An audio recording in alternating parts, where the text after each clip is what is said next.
Okay. What can people expect to see during the live show? They get to meet me, Corey, Chum. We talk about the show. We appraise some items on stage. There's a lot of questions and answers. All those questions you got about the show, I'm sitting there. I'll tell you all about them. A lot of stories about the pawn shop. You sort of get to meet us. Yeah. So now, there's no editing, there's no retakes, and there's no pawn shop. Yeah. So are you nervous about doing it in front of a live audience? No, not really. I just sit around and just tell everybody, what they want to know. So now you guys are on TV and you're pretty well known. I just have to ask you, are there any Pawn Star groupies out there? Yeah, sort of. Yeah, it's weird. My pawn shop gets 4,000 people a day at it. Yeah, between 2,000 and 4,000 a day. It's nuts. Huh.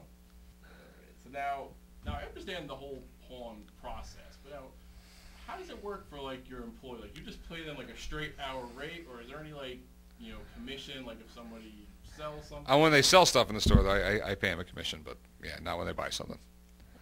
In my opinion, you resurrected the channel that was, let's face it, history. Yeah, everyone used to call it the Hitler Channel. I know. And now you have the #1 show on cable. So I was just wondering, are there any plans at the History Channel to have like a Mount Rushmore monument in your honor? No, I don't believe so, but they've been really good to me, so. So you guys like the rock stars there at the History Channel? Yeah, basically, we do have the #1 show there, so #1 show on cable, but it still baffles me.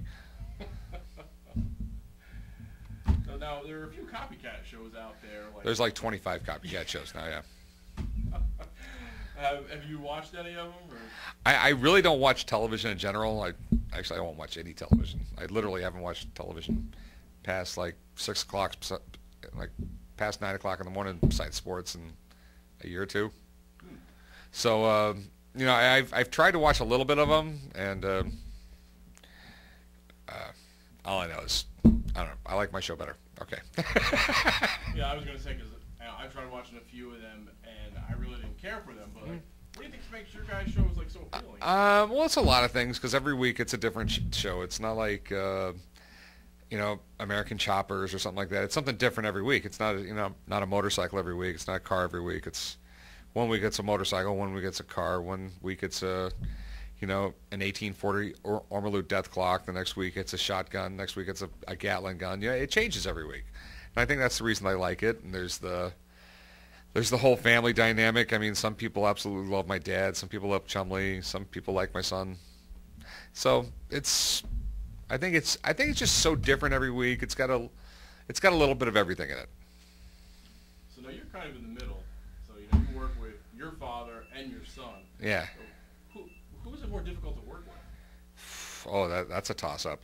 Like I always say, the best part of my business is working with my family, and the worst part of my business is working with my family. And for a reality show, you guys have really done a great job of keeping the majority of your personal life out of the show. Yeah. Now, was that done by your design? Oh yeah, that was from the get-go. I have an 8-year-old son. He's never going to be on the show. Corey's wife doesn't want to be on the show, and my mom don't want to be on the show, and so they're not. I mean, we told them that from the get-go. I'm not going to turn this into Jersey Shore. And it's always going to be a family show. I'm not going to... No drama. Limited anyway. Now, I noticed that you tend to laugh like right in people's faces when they tell you how much they think something is worth. Now, Yeah. Now, is that a negotiating technique, or is that because Antoine's got your back? No, it's just because sometimes they're ridiculous, It's just... I mean, I don't know. I just tell them like it is. I mean, plain and simple, Sometimes people have a lot of delusions of grandeur about things, especially things that are like passed down through the family. I mean, everyone thinks their grandma's diamond ring is perfect. Every girl does anyway. And they refuse to accept the fact that maybe grandpa was cheap.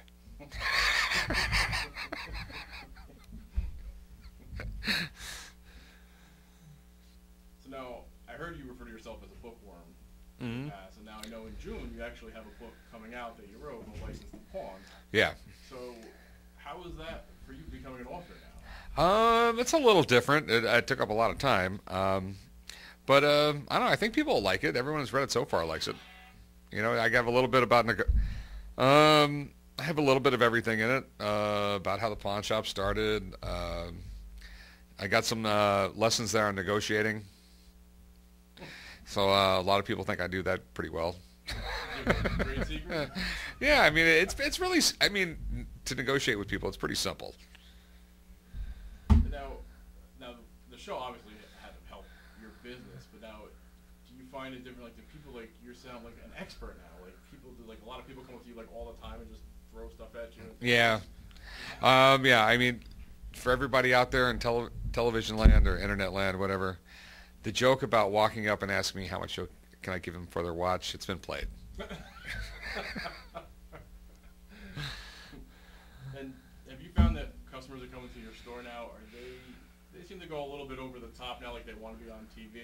Yeah, I run into that a lot. I mean, and it really pisses me off, but I sort of got to deal with it. And usually I tell them if I'm going to film with somebody, I mean, if you're just doing this to be on TV, we're going to be able to tell, and it's not going to be on TV, so don't waste my time or yours. All right, I got one last question for you. Now, I know over the years you must have learned a lot from your dad, and I'm sure working with your son, you've probably learned some things from him. What have you learned from Chumlee? Nothing.